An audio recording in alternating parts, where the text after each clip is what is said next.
नमस्कार, आप देख रहे हैं प्राइम टीवी। मैं हूं आपके साथ अब्दुल करीम। खबरों की शुरुआत करेंगे मध्य प्रदेश की खबरों के साथ, लेकिन उससे पहले इस वक्त की एक बड़ी खबर सामने आ रही है। ग्वालियर से असामाजिक तत्वों ने घटनास्थल पर तोड़फोड़ की है और धरने पर बैठे लोगों से मारपीट की गई है। तो ग्वालियर से बड़ी खबर आपको बता रहे हैं। कृषि कानून के विरोध में यह धरना चल रहा था। हमला कर फरार हो गए हैं असामाजिक तत्व और जानकारी मिलते ही मौके पर पुलिस पहुंच गई। पड़ाव थाना क्षेत्र के फूलबाग चौराहे का यह पूरा मामला है। तो ग्वालियर से बड़ी खबर आपको बता रहे, कृषि कानून को लेकर धरना चल रहा था और उस बीच में कुछ लोग पहुंचे और मारपीट करने लगे और घटनास्थल पर तोड़फोड़ भी की गई है। धरने पर बैठे लोगों से मारपीट हुई है। कुछ लोग पहुंचे और धरनास्थल पर उन लोगों ने वहां का माहौल करने का प्रयास किया। जानकारी मिलते ही पुलिस मौके पर पहुंच गई है और इस खबर पर हमारे संवाददाता संजय वर्मा जुड़ चुके हैं। संजय, ये घटना कैसे घटी? धरना चल रहा था, कौन लोग थे जो पहुंचे वहां पर? देखिए, मैं आपको बता दूं, ये काफी समय से सीटू के बैनर तले यहाँ पर किसानों के विरुद्ध धरना चल रहा था। इसी बीच कुछ असामाजिक तत्व यहाँ पर मुंह पर पट्टी बांधकर आए और तिरंगा यात्रा लेकर आए। उसके साथ साथ उन्होंने उनके साथ जो धरने पर बैठे थे किसान, उनके साथ उन्होंने हाथापाई की, मारपीट की और काफी संख्या में वो लोग थे, ये लोग भी थे। दोनों पक्षों में झूमा झपटी हुई है और अब दोनों पक्ष पड़ाव थाने पहुंच गए हैं। तो संजय, पुलिस ने अब तक क्या कुछ कार्रवाई की इस मामले में? देखिए, मैं आपको बता दूं कि अभी तक दोनों पक्षों से सिर्फ फुटेज लिए जा रहे हैं कि वो कौन लोग थे, किस संगठन से थे, किस संस्था से थे। अभी तक ये कुछ क्लियर नहीं हो पा रहा है। मामला ये है कि कुछ लोग कहते हैं आरएसएस, कुछ कहते हैं विद्यार्थी परिषद, लेकिन जब पुलिस पूर्ण सबूत इकट्ठे कर लेगी उसके बाद ही कार्रवाई की जाएगी। संजय, तस्वीरें जो हम यहाँ पर देख पा रहे हैं कि जो लोग थे वो अपना चेहरा ढक कर आए थे, तो क्या वजह थी कि वो चेहरा ढककर उनको आना पड़ा, कि उनकी पहचान ना हो पाए? वो नारेबाजी कर रहे थे, भारत माता जिंदाबाद के इस तरह से नारेबाजी कर रहे थे और नारेबाजी करते करते उन किसानों को बड़ा वो लगा कि हमारे खिलाफ ये बोल रहे हैं। और अभी फिलहाल दिल्ली में ऐसी घटना हुई है, उसी घटना के उनको लगा कि उस घटना को देखते हुए ये लोग वही लोग होंगे और इस घटना को अंजाम देने आए। ठीक है संजय, आपका धन्यवाद जुड़ने के लिए हमारे साथ। तो ग्वालियर से बड़ी खबर आपको बता रहे हैं। कृषि कानून को लेकर धरना चल रहा था और उस धरने के बीच में कुछ लोग पहुंचे और उन्होंने वहां का माहौल खराब करने का प्रयास किया। जो लोग धरने पर बैठे थे उनके साथ मारपीट की गई है और असामाजिक तत्वों ने ये घटनास्थल पर तोड़फोड़ भी की है। और सभी लोग जो आए थे धरनास्थल पर, उन लोगों ने अपने चेहरे को कवर कर रखा था ताकि जो उनकी पहचान है वो ना होने पाए। फिलहाल बड़ी खबर आपको बता रहे ग्वालियर से।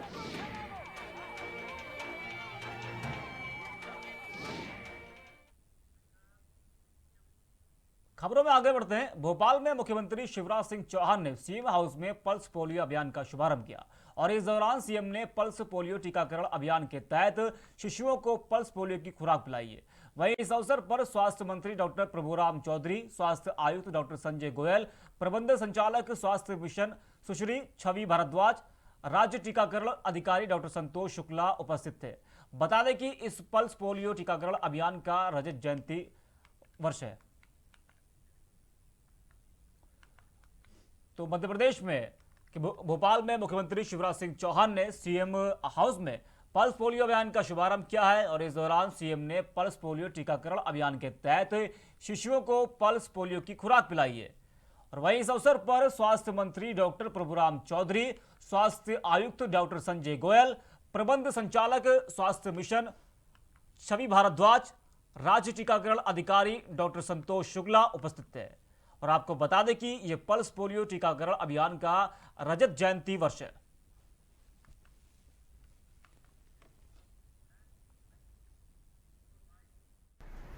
आज मेरे साथ हमारे स्वास्थ्य मंत्री और पल्स पोलियो से जुड़ी हमारे विभाग का अमला तो है ही, यूनिसेफ और बाकी सहयोगी मित्रों की टीम भी है। बहुत प्रसन्नता की बात है कि पोलियो को समाप्त करने के लिए 25 साल पहले पल्स पोलियो अभियान प्रारंभ किया गया था। वो बच्चे जो समय छोटे छोटे थे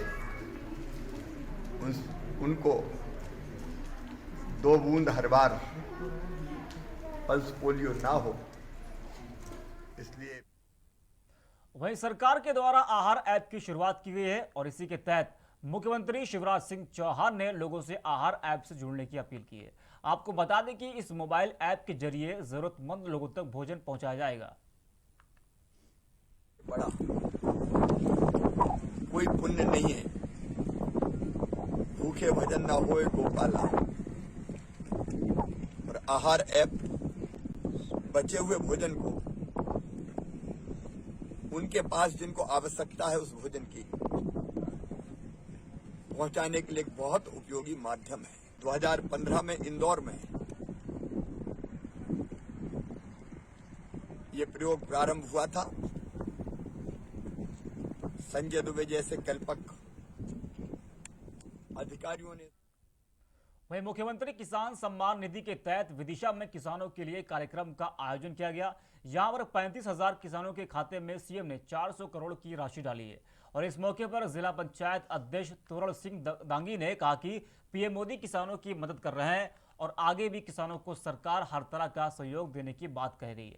इसके बाद विपक्षी पार्टियों पर निशाना साधते हुए जिला पंचायत अध्यक्ष ने कहा कि दूसरे लोग किसानों को गुमराह करने की कोशिश कर रहे हैं। आज का जो कार्यक्रम है वो मुख्यमंत्री किसान सम्मान निधि का कार्यक्रम है। आज हमारे विदिशा जिले में 35,000 किसानों के खाते में 1 लाख से राशि डाली गई। हमारे देश के प्रधानमंत्री सम्मानीय नरेंद्र मोदी जी ने किसानों के लिए 3 किस्तों में 2-2 हज़ार रुपये, 6,000 रुपये देने का काम किया था। लेकिन मध्य प्रदेश के हमारे गांव गरीब किसान के बेटा माननीय भाई साहब शिवराज सिंह चौहान जी ने देखा कि खेती घाटे का धंधा है और मध्य प्रदेश में किसानों की को राहत कैसे दी जाए, तो उन्होंने अपनी मध्य प्रदेश की सरकार से 4,000 रुपये 2-2 हज़ार 2 किस्तों में देने का काम उन्होंने मध्य प्रदेश के। वहीं भोपाल में 1.33 करोड़ की लागत से जल प्रदाय योजना की शुरुआत की गई है और इस योजना के तहत कई जगहों पर चल रहे निर्माण कार्य पूरा किया जा चुका है और इस योजना को लेकर सीएम ने सभी लोगों के साथ एक बैठक भी की और प्रदेश को साफ सुथरा रखने के लिए भी लगातार काम किया जा रहा है।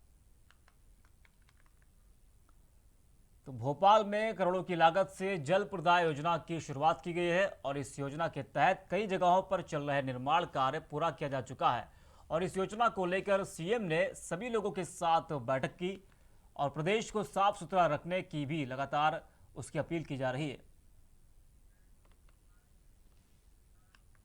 भोपाल में स्वास्थ्य मंत्री प्रभुराम चौधरी ने जेपी अस्पताल में पल्स पोलियो अभियान का शुभारंभ किया। इस मौके पर स्वास्थ्य मंत्री ने कहा कि आज मध्य प्रदेश में पल्स पोलियो अभियान शुरू हुआ है। इसके तहत 1 करोड़ 11 लाख बच्चों को दवा पिलाई जाएगी। बता दें कि पल्स पोलियो के कुल 44,685 बूथ लगाए गए हैं, जहां 5 साल तक के बच्चों को पोलियो पिलाई जाएगी। पल्स पोलियो अभियान के तहत चलते 3 दिन तक कोविड टीके बंद कर दिए जाएंगे।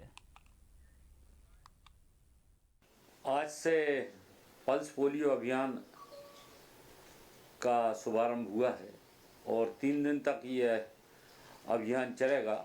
इसमें कुल बूथ 44,885 बनाए गए हैं और जो बच्चे हैं हमारे 1 करोड़ 11 लाख बच्चों को 0 से 5 साल के जो बच्चे हैं उनको पोलियो की। वहीं प्रदेश में पेट्रोल, डीजल एवं रसोई गैस की बढ़ी हुई कीमतों के खिलाफ भोपाल में युवा कांग्रेस के कार्यकर्ताओं ने विरोध प्रदर्शन किया और इस दौरान उन्होंने उपभोक्ताओं को गुलाब का फूल भी भेंट किया। साथ ही युवा कांग्रेस के अध्यक्ष रोहित राजौरिया ने कहा कि बढ़ती महंगाई ने आम आदमी की कमर तोड़ दी है। लॉकडाउन के टाइम से सभी जनता परेशान है, जैसे तैसे वो संभलना चाह रही थी और ऊपर से ये महंगाई इतनी ज़्यादा बढ़ रही है कि हर स्थिति, हर लोग, हर जनता परेशान है। खासकर महिलाएं अधिक परेशान हैं क्योंकि दाल, तेल, हर चीज़ बढ़ रही है। खासकर गैस, जिसके दामों में अपन कटौती नहीं कर सकते हैं। हर हर महिला की ज़रूरत है गैस, वो किसी भी प्रकार से उसमें उज्जैन में सेवा धाम आश्रम अंकित ग्राम की तरफ से एक संगीतमय कार्यक्रम का आयोजन किया गया, जिसमें जेल में बंद बंदियों को मनोरंजन को लेकर बहुत ही अच्छा एक कार्यक्रम का आयोजन संपन्न कराया गया, जिसमें जेल के बंद कैदियों ने कार्यक्रम का आनंद लिया। और इस कार्यक्रम के साथ जेल में सेवा दे रहे अशोक भारती, मुख्य प्रहरी रमेश जीवतानी लेखपाल सेवानिवृत्त होने पर उनका विदाई समारोह हार, फूल और पगड़ी बांधकर बड़े धूमधाम के साथ मनाया गया। तो जेल में संगीतमय कार्यक्रम का आयोजन किया गया है। कैदियों ने कार्यक्रम में हिस्सा लिया। उज्जैन में सेवाधाम आश्रम अंकित ग्राम की तरफ से एक संगीतमय कार्यक्रम का एक बड़ा आयोजन किया गया, और जिसमें जेल में बंद बंदियों को मनोरंजन को लेकर बहुत ही अच्छा एक कार्यक्रम संपन्न कराया गया, जिसमें जेल के बंद कैदियों ने कार्यक्रम का आनंद भी लिया है। आज केंद्रीय जेल उज्जैन के लिए बड़ा ही सौभाग्य का दिन है कि आज हमारे बीच में जो है सेवाधाम आश्रम से सुधीर भाई और उनकी पूरी टीम यहाँ बॉम्बे और गुजरात के कलाकारों के साथ आई है। और उद्देश्य सिर्फ इनका इतना ही है कि जो बंदी जो यहाँ पर मानसिक तनाव में रहते हैं, जो कि अपने घर से दूर हैं, हम इन्हें सब कुछ यहाँ ला के दे सकते हैं, लेकिन इनके घर और इनके परिवार का जो सुख है वो तो नहीं ला के दे सकते। और इंसान जब अपने परिवार से दूर होता तो कहीं ना कहीं उसके मन में थोड़ा सा जो है स्ट्रेस जरूर रहता है, और स्ट्रेस को दूर करने का यदि एकमात्र कोई साधन है तो वह है संगीत। तो आज इस अनाम प्रेम की धारा, जो संगीतमय धारा का आज यहाँ पे कार्यक्रम किया जा रहा है, उसके लिए मैं सुधीर भाई साहब का बहुत बहुत आभार व्यक्त करती हूँ कि उन्होंने हमारे बंदियों के लिए सोचा और एक बहुत ही अच्छा कार्यक्रम यहाँ पे शिवपुरी में कांग्रेस सेवा दल प्रदेश अध्यक्ष रजनीश हरिवंश के द्वारा किसानों के समर्थन में आवाज उठाई गई। यहां पर इकट्ठा हुए लोगों ने पेट्रोल डीजल के बढ़ते हुए दामों को लेकर भी शिकायत की, और कांग्रेस सेवा दल के लोगों ने ये सारी बातें बोलते हुए एक दिवसीय भूख हड़ताल शुरू कर दिया। मौके पर मौजूद बूथ यूथ जिला अध्यक्ष ने कहा कि देश का अन्नदाता आज परेशान है और मोदी सरकार उन पर जबरदस्ती ये 3 बिल थोप रही है। तो कांग्रेस सेवा दल के लोग भूख हड़ताल पर बैठे। शिवपुरी में कांग्रेस सेवा दल प्रदेश अध्यक्ष रजनीश हरिवंश के द्वारा किसानों के समर्थन में आवाज उठाई गई, और यहां पर इकट्ठा हुए लोगों ने पेट्रोल डीजल के बढ़ते हुए दामों को लेकर भी शिकायत की, और कांग्रेस सेवा दल के लोगों ने ये सारी बातें बोलते हुए एक दिवसीय भूख हड़ताल भी शुरू कर दिया है।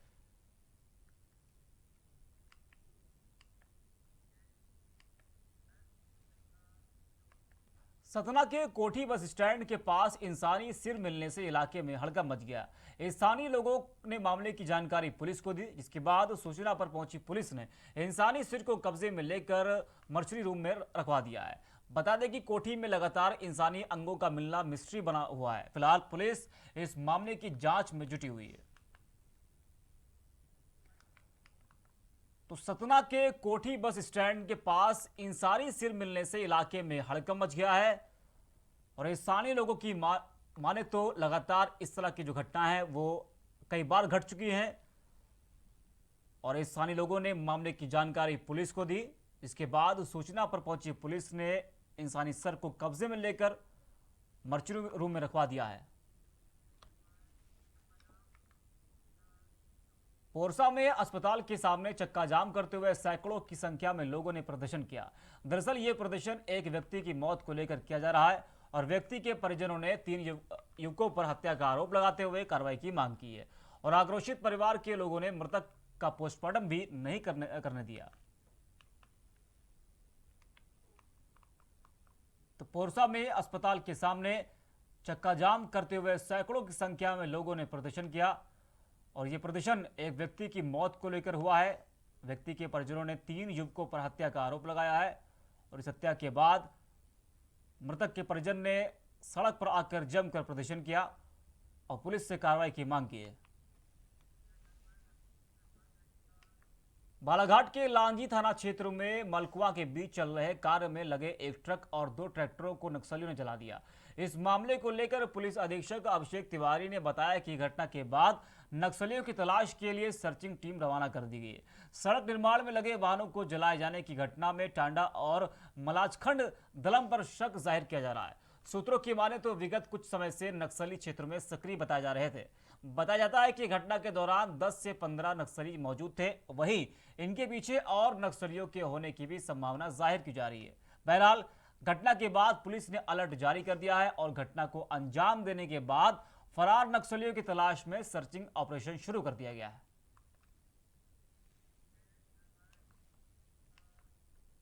नीमच में धाकड़ युवा संघ द्वारा अन्नपूर्णा माता मंदिर परिसर में रक्तदान शिविर का आयोजन किया गया, जिसमें 120 यूनिट रक्तदान किया गया। शिविर में बड़ी संख्या में धाकड़ समाज के साथ साथ युवाओं ने भी बड़ी संख्या में भाग लिया। इस मौके पर आयोजक समिति द्वारा road cross society blood bank के सदस्यों का भी स्वागत किया गया और धाकड़ संघ द्वारा सभी रक्तदाताओं और आए हुए सभी नागरिकों का आभार भी व्यक्त किया गया। रक्तदान शिविर का एक बहुत ही सुंदर आयोजन किया गया, जिसमें समाज सहित अन्य समाज के भी युवाओं ने बढ़ चढ़कर हिस्सा लिया। 120 यूनिट रक्तदान यहाँ। फिलहाल के लिए खबरों में इतना ही। देश और दुनिया की तमाम बड़ी खबरों के लिए देखते रहिए प्राइम टीवी।